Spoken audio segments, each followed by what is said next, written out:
नमस्कार दोस्तों, आप सभी का स्वागत है डे नाइट स्टडी के इस ऑनलाइन लर्निंग प्लेटफॉर्म पे। दोस्तों, आप सब जानते हैं कि महात्मा गांधी काशी विद्यापीठ द्वारा पीजी कोर्सेज़ के रिज़ल्ट जारी कर दिए गए हैं।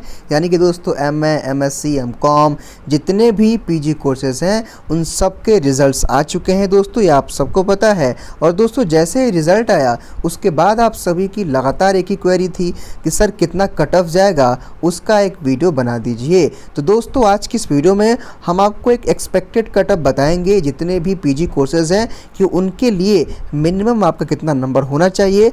और साथ ही साथ दोस्तों, पीजी कोर्सेज़ की काउंसलिंग कब शुरू होगी। और दोस्तों, रिज़ल्ट तो आ गया है और अब रिज़ल्ट के बाद क्या क्या करना है और कब तक आपका एडमिशन फाइनल हो जाएगा काशी विद्यापीठ में, ये भी हम आपको आज की इस वीडियो में बताएंगे। दोस्तों, आज का ये वीडियो काफ़ी डिटेल में है लेकिन आप सबके लिए काफ़ी इंफॉर्मेटिव है, इंपॉर्टेंट है। और यकीन मानिए, आज का ये वीडियो देखने के बाद आप सबके एक एक डाउट, कन्फ्यूज़न क्लियर होने वाले हैं। तो वीडियो को एंड तक ज़रूर देखिएगा और अपने दोस्तों मित्रों को शेयर कर दीजिएगा। वीडियो पसंद आया तो लाइक करके शेयर, सब्सक्राइब भी चैनल को ज़रूर कर दीजिएगा।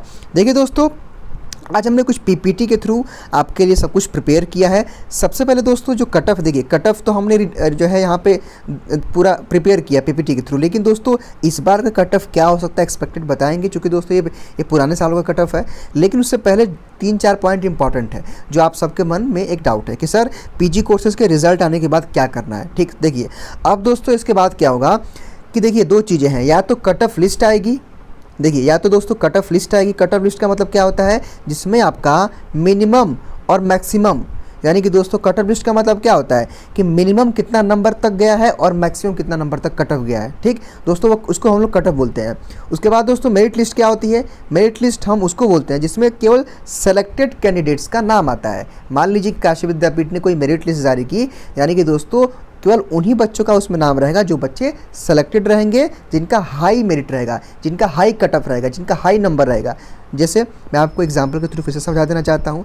दोस्तों, मान लीजिए कि देखिए पहले कट ऑफ का मतलब क्या होता है, फिर से एक बार आप समझिए दोस्तों, और फिर मेरिट लिस्ट का मतलब क्या होता है उसको भी आप समझ लीजिए। देखिए दोस्तों, कट ऑफ का मतलब क्या होता है कि किसी भी कोर्स में कितना मैक्सिमम कट ऑफ गया है और किसी भी कोर्स में कितना मिनिमम कट ऑफ गया है, इसके बारे में हम कट ऑफ लिस्ट के बारे में जानते हैं। ठीक, अब मेरिट लिस्ट में दोस्तों क्या होता है ना कि केवल सेलेक्टेड कैंडिडेट का ही नाम जो है मेरिट लिस्ट में आता है। दोस्तों, मोस्ट चांसेस हैं कि इस बार काशी विद्यापीठ क्या करेगा कि केवल मेरिट लिस्ट निकालेगा। दोस्तों, कट ऑफ आना संभव इस बार नहीं लग रहा है, क्योंकि यूजी कोर्सेज में कट ऑफ लिस्ट नहीं आई है। लेकिन दोस्तों, मेरिट लिस्ट इस बार जारी होगी। तो दोस्तों, मेरिट लिस्ट में क्या होगा कि जिनका हाईएस्ट मार्क्स रहेगा, जिनका नंबर ज़्यादा रहेगा, पहले उनको मौका मिलेगा, फिर उसके कम वालों का, फिर उससे कम वालों का, फिर उससे कम वालों का। यानी कि दोस्तों, सीट के अकॉर्डिंग वहाँ पे अलग अलग मेरिट सूची जारी की जाएगी। दोस्तों, हर एक कोर्स में तकरीबन आप मान के चलिए कि 4 से 5 मेरिट सूची आएगी, यानी कि 4 से 5 राउंड की काउंसलिंग चलेगी हर एक कोर्स में। ठीक है, तो आप ये जान लीजिए। ठीक है, हालांकि दोस्तों कट ऑफ कितना जा सकता है वो हम आपको बताएंगे, लेकिन मेरिट लिस्ट के बारे में आप जान लीजिए, क्योंकि दोस्तों इस बार मेरिट सूची इस बार आएगी। चलिए अब देखिए, अब आपके मन में एक डाउट होगा कि सर ऑफलाइन काउंसलिंग कब होगी और ऑफलाइन काउंसलिंग की डेट क्या है। देखिए दोस्तों, इस पर मैं आपको बता देना चाहता हूं कि आप सब जानते हैं कि काशी विद्यापीठ की यूजी काउंसलिंग अभी पोस्टपोन हुई है और आगे अभी काउंसलिंग शुरू कब होगी ये भी किसी को नहीं पता है। ऐसे में दोस्तों, ऑफलाइन काउंसलिंग आपकी अगर शुरू भी होगी तो आप 10 दिन बाद मान के चलिए, कम से कम तकरीबन 10 दिन बाद, 15 दिन बाद, या फिर दोस्तों हो भी सकता है कि नवंबर के फर्स्ट वीक में आपकी काउंसलिंग हो। दोस्तों, पॉसिबिलिटी कुछ भी है, क्योंकि आप जब से फॉर्म भरे होंगे आपने देखा होगा कि काशी विद्यापीठ कब क्या करता है ये फिक्स नहीं रहता है। तो इसको ध्यान में रखते हुए बस मेरा यहाँ बताना और समझाना, बस एक ही आपको मैं बताना चाहता हूँ बात कि काशी विद्यापीठ कब क्या करेगा कोई गारंटी नहीं है। तो दोस्तों, ऐसे में आप मान के चल सकते हैं कि हाँ, अगर काउंसलिंग शुरू भी होगी तो कम से कम 10 दिन आज से, जब आप वीडियो ये देख रहे हैं, आज से 10 दिन 15 दिन बाद ही शुरू होगी। अगर 10 दिन 15 दिन बाद नहीं शुरू होती है तो नवंबर के फर्स्ट वीक में आपकी काउंसलिंग शुरू होगी। तो डेट जब आएगी तो आपको चैनल पे बताया जाएगा, बस आपको इसके लिए चैनल को सब्सक्राइब कर लेना है। चलिए, उसके बाद दोस्तों एक डाउट ये भी है, कुछ छात्र ये कह रहे हैं कि सर गेट पास कब डाउनलोड होगा। ठीक है, और गेट पास कब और कैसे डाउनलोड करना है ये आप जानना चाहते हैं। सबसे पहले दोस्तों मैं आपको बता देना चाहता हूं दोस्तों कि गेट पास वही छात्र डाउनलोड करते हैं जिनका मेरिट लिस्ट में नाम आता है। यानी कि दोस्तों, मान लीजिए कि 10 अक्टूबर को किसी कोर्स की काउंसलिंग है, ठीक है, और इस काउंसलिंग के लिए मेरिट सूची आ गई है। ठीक, अब दोस्तों मेरिट सूची में यानी कि मेरिट लिस्ट में जिन जिन छात्रों का, जिन जिन स्टूडेंट्स का नाम रहेगा ना, गेट पास केवल वही छात्र डाउनलोड कर पाएंगे। यानी कि दोस्तों जैसे जैसे मेरिट सूची आती जाएगी, जिसका नाम आएगा वो छात्र अपना गेट पास डाउनलोड करेगा। ठीक, हालांकि दोस्तों आपको गेट पास कैसे डाउनलोड करना है उसके लिए ऑलरेडी हमने एक वीडियो बना दिया है, और उस वीडियो का लिंक हम आपको इस वीडियो के डिस्क्रिप्शन बॉक्स कमेंट बॉक्स में दे देंगे। उस वीडियो को देख करके आप अपना गेट पास डाउनलोड कर सकते हैं। अब दोस्तों ये गेट पास क्या है? गेट पास का दोस्तों मतलब ये होता है कि जब आप गेट पास काशी विद्यापीठ में दिखाएंगे ऑफलाइन काउंसलिंग में, तभी आपकी काउंसलिंग होगी। ठीक है, तो गेट पास आप सबको दिखाना ज़रूरी है, मतलब डाउनलोड करना ज़रूरी है। और गेट पास का फोटोकॉपी आपको 2 फोटोकॉपी निकलवा लीजिएगा, आपको वहाँ पे ऑफलाइन काउंसलिंग के समय लेके जाना है। ठीक है दोस्तों, तो गेट पास वही छात्र डाउनलोड कर पाएंगे जिनका मेरिट लिस्ट में नाम आएगा। और दोस्तों गेट पास अभी डाउनलोड नहीं होगा, जब तक दोस्तों आपकी मेरिट लिस्ट नहीं आएगी, जब तक आपकी काउंसलिंग की डेट नहीं आएगी, तब तक आप गेट पास डाउनलोड नहीं कर पाएंगे। ठीक, हालांकि दोस्तों गेट पास डाउनलोड करने का वीडियो इस वीडियो के डिस्क्रिप्शन बॉक्स में है, उस वीडियो को देख करके आप लोग गेट पास डाउनलोड कर लीजिएगा। दोस्तों बिना गेट पास के आपको काउंसलिंग हॉल में एंट्री नहीं मिलेगी और आपकी काउंसलिंग भी नहीं होगी। चलिए, उसके बाद दोस्तों ऑफलाइन काउंसलिंग के बाद देखिए, ऑफलाइन काउंसलिंग के बाद क्या करना है इसको आप समझिएगा। अब कुछ छात्र कह रहे हैं कि सर ऑफलाइन काउंसलिंग हम कर लेंगे तो क्या करना है। देखिए दोस्तों, मान लीजिए कि आपका मेरिट सूची में नाम आया, आपने ऑफलाइन काउंसलिंग कर लिया, और दोस्तों जब आप ऑफलाइन काउंसलिंग करके चले आएंगे तो आपके मोबाइल पे शाम को मैसेज आएगा फीस पेमेंट का। और दोस्तों आपको 3 दिन के अंदर हो सकता है या फिर 2 दिन के अंदर आपको क्या करना है कि अपना ऑनलाइन फ़ीस पे कर देना है। और दोस्तों जैसे ही आप अपना ऑनलाइन फ़ीस पे कर लेंगे, तब आपको समझना है कि आपका एडमिशन कन्फर्म हो गया है। ठीक, अब दोस्तों जब आप जब दोस्तों आप अपना ऑनलाइन फ़ीस पेमेंट कर लेंगे ना, तो जब आप जैसे आप अपना ऑनलाइन फ़ीस पेमेंट करेंगे, उसके बाद दोस्तों एक अंडरटेकिंग का फॉर्म आता है, वो हम आपको एक वीडियो द्वारा बताएंगे।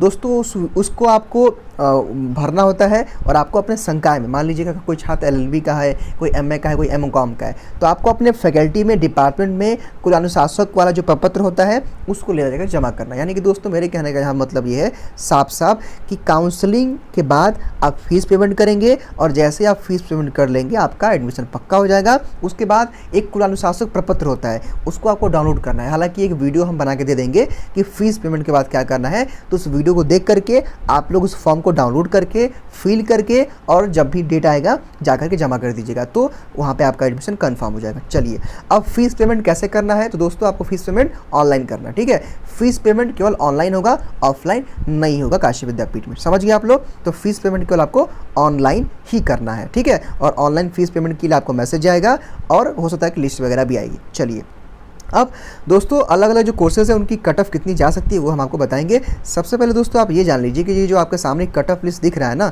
ये पिछले साल का है। ठीक है, जैसे मान लीजिए मैं MA हिस्ट्री की बात करूं दोस्तों, तो MA हिस्ट्री में पिछले साल क्या क्या दोस्तों कि पिछले साल मिनिमम और मैक्सिमम मार्क्स था। पिछले साल अगर आप देखेंगे तो रिजर्व जनरल कैटेगरी का 368 नंबर तक गया था, और मिनिमम कितना गया था, 152 नंबर तक गया था।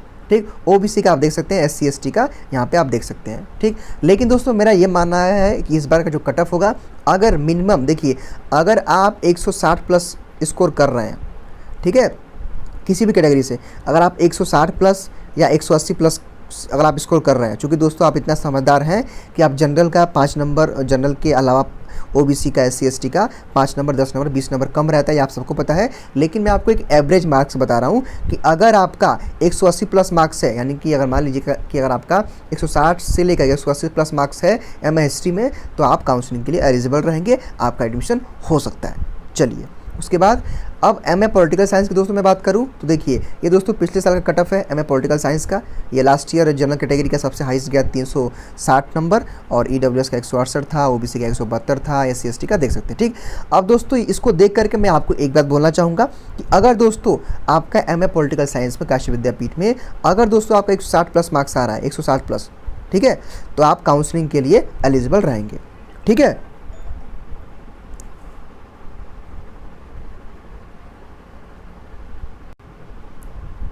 देखिए दोस्तों, ये जो कट ऑफ आपको दिख रहा होगा ये पिछले साल का है। और दोस्तों पिछले साल का सिस्टम क्या था ना काशी विद्यापीठ में, कि एक सीट पे 4 छात्रों को मैसेज गया था काउंसलिंग के लिए। क्योंकि दोस्तों पिछले साल पहले ऑनलाइन काउंसलिंग थी, फिर ऑफलाइन काउंसलिंग थी। लेकिन दोस्तों इस बार ज़्यादातर चांसेस है कि इस बार काउंसलिंग कल ऑफलाइन होगी। और दोस्तों ऑफलाइन काउंसलिंग में आप मान के चलिए कि अगर आप किसी भी कोर्स, अगर आप किसी भी कैटेगरी से बिलोंग कर रहे हैं दोस्तों, क्योंकि इतना तो आपको पता ही है, नॉर्मल सी बात है कि जनरल का हाई कट ऑफ रहता है, OBC SC ST का कम रहता है। ठीक है, तो दोस्तों आप मान के चलिए कि एक एवरेज स्कोर कि अगर आपका 160 प्लस नंबर आ रहा है, ठीक है, अगर आपका 160 प्लस नंबर आ रहा है एमए पॉलिटिकल साइंस में, तो आपकी काउंसलिंग हो सकती है, आपका एडमिशन हो सकता है। ठीक है, चलिए उसके बाद दोस्तों हम बात करें एमए सोशियोलॉजी की, जो हमारे एमए सोशियोलॉजी के छात्र हैं, तो देखिए आप ये जान लीजिए दोस्तों, ये जो कट ऑफ दिख रहा है आपको, ये पिछले साल का कट ऑफ है। पिछले साल काशी विद्यापीठ ने एक सीट पे 4 छात्रों को मैसेज भेजा था काउंसलिंग के लिए, लेकिन दोस्तों इस बार काउंसलिंग कल ऑफलाइन होगी। तो आप मान के चलिए दोस्तों कि आप अगर इसको पूरा स्कोर को समझेंगे तो दोस्तों इसका अगर हम एक एवरेज निकालेंगे, तो अगर आप किसी भी कैटेगरी से बिलोंग करते हैं, चूँकि ये बात आपको पता होगी दोस्तों कि जनरल कैटेगरी का कट ऑफ हाई रहता है, उसके बाद EWS का, OBC, SC ST का कम रहता है। ठीक है दोस्तों, लेकिन ऑन एन एवरेज स्कोर अगर आपका 160 प्लस नंबर है, अगर आपका 160 प्लस नंबर है तो आपका एडमिशन काशी विद्यापीठ में हो सकता है। ठीक है, यानी कि 140 प्लस मार्क्स, 160 प्लस मार्क्स, अगर 150 प्लस मार्क्स अगर आपका है तो आपका एडमिशन हो सकता है। कैटेगरी वाइज 5 नंबर 10 नंबर कम बेसी रहता है, आप जानते हैं। ठीक है, चलिए उसके बाद दोस्तों एमए सोशियोलॉजी के बाद एमए साइकोलॉजी की अगर हम बात करें, तो अगर आप एमएस साइकोलॉजी का अगर आपने फॉर्म भरा था दोस्तों, तो इसको आप समझ लीजिए दोस्तों कि एमएस साइकोलॉजी में दोस्तों ये जो कट ऑफ आपको दिख रहा होगा ना, ये पिछले साल का है। और पिछले साल दोस्तों क्या हुआ था, काशी विद्यापीठ ने एक सीट पे 4 छात्रों को काउंसलिंग के लिए मैसेज भेजा था। ऐसे में दोस्तों ये अलग मामला था पिछली बार, चूँकि ऑनलाइन और ऑफलाइन दोनों काउंसलिंग थी। लेकिन दोस्तों इस बार काशी विद्यापीठ ने कहा है कि वो केवल आपका ऑफलाइन काउंसलिंग करेगा। तो ऐसे में दोस्तों मेरिट सूची आएगी, और मेरिट सूची एक बार, 2 बार, 3 बार आएगी, तो वो अलग मामला रहेगा। ठीक है, लेकिन दोस्तों इस कट ऑफ को देख करके मैं आपको एक ही बार बताऊंगा कि अगर आपका यानी कि एक एवरेज स्कोर कि अगर आपका 160 प्लस नंबर है, अगर आपका एमएस साइकोलॉजी में 160 प्लस नंबर है, हालांकि दोस्तों ये बात आपको पता होगी कि जनरल कैटेगरी अनरिजर्व का ज़्यादा कट ऑफ होता है, EWS का थोड़ा सा कम होता है, OBC का थोड़ा सा कम होता है, SC ST का थोड़ा सा कम होता है। ठीक है, लेकिन दोस्तों एक एवरेज स्कोर है कि अगर आप 160 प्लस नंबर अगर आपका है तो आपका एडमिशन काशी विद्यापीठ में हो सकता है। चलिए उसके बाद दोस्तों हम MSW की बात कर लेते हैं, जो हमारे MSW के एस्पिरेंट है जिन्होंने इस बार एंट्रेंस एग्जाम दिया था। ठीक है, ये दोस्तों जो आपके सामने कट ऑफ दिख रहा होगा MSW का, ये पिछले साल का कट ऑफ है। और दोस्तों पिछले साल काशी विद्यापीठ ने क्या किया था कि एक सीट पे 4 छात्रों को काशी विद्यापीठ ने काउंसलिंग के लिए मैसेज भेजा था। ऐसे में दोस्तों इस बार अगर पूरा इसका हम एक एवरेज निकालेंगे दोस्तों, तो मेरा ये मानना है कि अगर आपका 140 प्लस मार्क्स है इस बार MSW में दोस्तों, अगर आपका 140 प्लस मार्क्स है तो आपका एडमिशन काशी विद्यापीठ के MSW में हो सकता है। ठीक है, और मेरिट सूची में आपका नाम आ सकता है, क्योंकि दोस्तों यहाँ पे आप जानते ही हैं कि जनरल OBC ST में कट ऑफ में 5 नंबर 10 नंबर 20 नंबर का अंतर रहता ही है। ठीक है, लेकिन दोस्तों आपको मान के चलना है कि अगर आपका 140 प्लस मार्क्स है तो आपका मेरिट सूची में नाम आ जाएगा। चलिए उसके बाद दोस्तों हम MCOM की बात कर लेते हैं। दोस्तों जो हमारे MCOM के एस्पिरेंट हैं, आप इसको ध्यान से समझ लीजिएगा दोस्तों। ये जो कट ऑफ दिख रहा होगा आपको, ये पिछले साल का कट ऑफ है। और पिछले साल दोस्तों एक सीट पे 4 छात्रों को काशी विद्यापीठ ने इन्वाइट किया था काउंसलिंग के लिए, लेकिन दोस्तों इस बार काउंसलिंग की प्रक्रिया पूरी तरह से ऑफलाइन होगी। तो ऐसे में दोस्तों काशी विद्यापीठ एक सीट पे एक ही छात्रों को मैसेज भेज रहा है, मतलब काउंसलिंग के लिए मेरिट सूची जारी करेगा। ठीक, चलिए यहाँ पे दोस्तों MCOM में पूरा अगर आप ये स्कोर देखेंगे दोस्तों, तो एक एवरेज स्कोर मेरा मानना ये है कि अगर आपका जो है 200 प्लस नंबर है, ठीक है, 200 मान लीजिए, 200 तो नहीं कह सकता मैं, हाँ 220, देखिए 220 प्लस अगर आपका है तो जनरल कैटेगरी में आपका हो सकता है, और 200 प्लस अगर आपका OBC और EWS में तो हो सकता है, और 180 प्लस अगर आपका SC ST में है तो आपका एडमिशन काशी विद्यापीठ में हो सकता है और आपका मेरिट सूची में नाम आ सकता है। अब दोस्तों हम MA journalism and mass communication की बात करें दोस्तों, तो इसमें भी क्या है कि अगर देखिए ये दोस्तों जो कट ऑफ है, ये MA जर्नलिज्म मास कम्युनिकेशन का ये पिछले साल का कट ऑफ है। और दोस्तों पिछले साल एक सीट पे 4 छात्रों को काशी विद्यापीठ ने काउंसलिंग के लिए मैसेज भेजा था। लेकिन दोस्तों इस बार आप मान के चलिए कि अगर आप MA जर्नलिज्म मास कम्युनिकेशन के एस्पिरेंट हैं, अगर दोस्तों आपका कैटेगरी वाइज जो है 200 प्लस नंबर है, देखिए 200 प्लस अगर आपका मार्क्स है, ठीक है, तो आपका एडमिशन काशी विद्यापीठ में हो सकता है। क्योंकि दोस्तों अलग अलग कैटेगरी वाइज यहाँ पे जान सकते हैं आप लोग कि जनरल का हाई जाता है, फिर OBC का, EWS का, SC ST का रहता है दोस्तों। तो आप मान के चलिए कि अगर आपका 200 प्लस नंबर है तो आप काउंसलिंग के लिए एलिजिबल रहेंगे, मेरिट सूची में आपका नाम आ जाएगा। उसके बाद दोस्तों PGDCA की मैं बात करूँ तो दोस्तों PGDCA में भी अगर ये पिछले साल का कट ऑफ है, अगर इस बार आपका 200 प्लस मार्क्स है तो PGDCA में आपका एडमिशन हो सकता है। उसके बाद दोस्तों MA MSc मैथ्स की बात करूं मैं, तो दोस्तों MA MSc मैथ्स में मेरा ये मानना है कि अगर आपका 120 प्लस मार्क्स है general category OBC SC ST दोस्तों, तो अगर आपका 120 प्लस मार्क्स है तो आपका MA MSc मैथ्स में आपका एडमिशन काशी विद्यापीठ में हो सकता है। ठीक, चलिए उसके बाद दोस्तों MA-MSc फूड न्यूट्रिशन हाइजेनिक वाला है, होम साइंस वाला फूड न्यूट्रिशन का है। यानी कि MA-MSc में दोस्तों अगर आपको होम साइंस अगर आप एंट्रेंस एग्जाम दिया था फूड न्यूट्रिशन का, और कटअप जो है ये आप देख सके समझ सकते हैं कि अगर आपका, मेरा ये मानना है कि अगर आपका 140 प्लस नंबर है किसी भी कैटेगरी में, 140 प्लस नंबर है, तो आपका MA-MSc होम साइंस और फूड न्यूट्रिशन में आपका एडमिशन काशी विद्यापीठ में हो सकता है और मेरिट सूची में आपका नाम आ सकता है। ठीक है, उसके बाद दोस्तों हम बात करें MSc बॉटनी की दोस्तों, तो MSc बॉटनी में भी ये कुछ इस टाइप का कटअफ है। और ये भी जान लीजिए दोस्तों कि पिछले साल का कटअफ है, इस पिछले साल एक सीट पे 4 छात्रों को बुलाया गया था, लेकिन इस बार ऑफलाइन काउंसलिंग होगी तो एक सीट पे एक छात्र को बुलाया जाएगा। लेकिन दोस्तों मेरा ये मानना है कि अगर आपका 200 प्लस मार्क्स है, ठीक है, अगर आपका 200 प्लस मार्क्स है MSc बॉटनी में, तो आपका for the sure admission Kashi Vidyapith में हो जाएगा और मेरिट सूची में आपका नाम आ जाएगा। ठीक है, साथ ही साथ दोस्तों अगर आपका 180 नंबर भी है ना, तो आपको होप छोड़ने की ज़रूरत नहीं है, वहाँ पे भी आपको चांस मिल सकता है। अब दोस्तों हम बात करें LLB की, चूँकि दोस्तों आपको पता होगा कि LLB में इस बार नकल भी हुआ था, ये भी आपको पता है। और दोस्तों LLB में हुआ भी क्या था कि इस बार पेपर भी काफ़ी टफ था।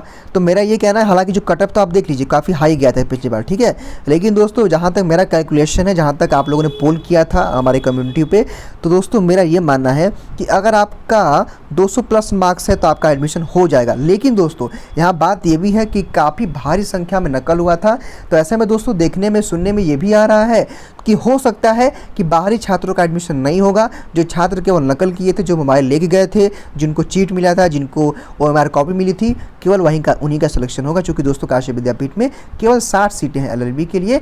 ऐसे में दोस्तों आप इस आंकड़े को देख के समझ सकते हैं। लेकिन दोस्तों ये भी बात है कि अगर नकल विहीन तरीके से इस बार पेपर हुआ होता, नकल नहीं हुआ होता, तो जिन भी छात्रों का 200 नंबर भी रहा होता, उनका इस एडमिशन इस बार हो गया होता। बिकॉज दोस्तों इस बार पेपर का लेवल काफ़ी हाई था, एक अलग टाइप का पेपर था। लेकिन दोस्तों यहाँ बात यही है कि नकल हुई है, तो यहाँ पे कुछ भी कहना श्योर नहीं है, क्योंकि दोस्तों बहुत बड़े बड़े आंकड़े भी उनके आए हैं जिनको लेकर के कोई उम्मीद नहीं था। तो ऐसे में दोस्तों मेरा तो ये मानना है कि एक जेन्युइन, अगर मैं कट ऑफ की बात करूँ, अगर ईमानदारी से पेपर हुआ होता इस बार, तो 200 प्लस नंबर वाले सभी छात्रों का इस बार एडमिशन हो गया होता। लेकिन दोस्तों चूंकि नकल हुआ है, तो ये भी सुनने में आ रहा है कि हो सकता है कि पेपर रद्द हो जाए, फिर से पेपर हो, वो तो अलग बात है। लेकिन मेरा यही मानना है दोस्तों कि LLB पे कुछ भी कहना ठीक नहीं है, क्योंकि यहाँ पे भारी संख्या में नकल हुई है और जो भी नकल करने वाले छात्र हैं उनका नंबर 300 प्लस भी है, किसी का 250 प्लस भी है। ठीक है, लेकिन दोस्तों जो एवरेज स्टूडेंट हैं, जो अच्छे से पढ़ के गए थे, वो 200-250 के बीच में ही है, क्योंकि दोस्तों पेपर का लेवल काफ़ी टफ था। तो ऐसे में दोस्तों LLB पे कुछ भी कहना वो मुझे अच्छा नहीं लग रहा है, चूँकि चीज़ें जो है हमारे हिसाब से नहीं हुई थी, आपके हिसाब से नहीं हुई हैं। तो ऐसे में दोस्तों बस मेरा ये मानना है कि पेपर के हिसाब से इस बार अगर 200 प्लस मार्क्स अगर आपका है या था, तो आपका एडमिशन हो सकता है। ठीक है, तो होपफुली दोस्तों कि आज का ये वीडियो आप सबको पसंद आया होगा, तो वीडियो को लाइक करके अपने दोस्तों को शेयर कर दीजिएगा और आगे इसी प्रकार की अपडेट के लिए चैनल को ज़रूर सब्सक्राइब करके बेल आइकन को प्रेस कर लीजिएगा। Thank you so much.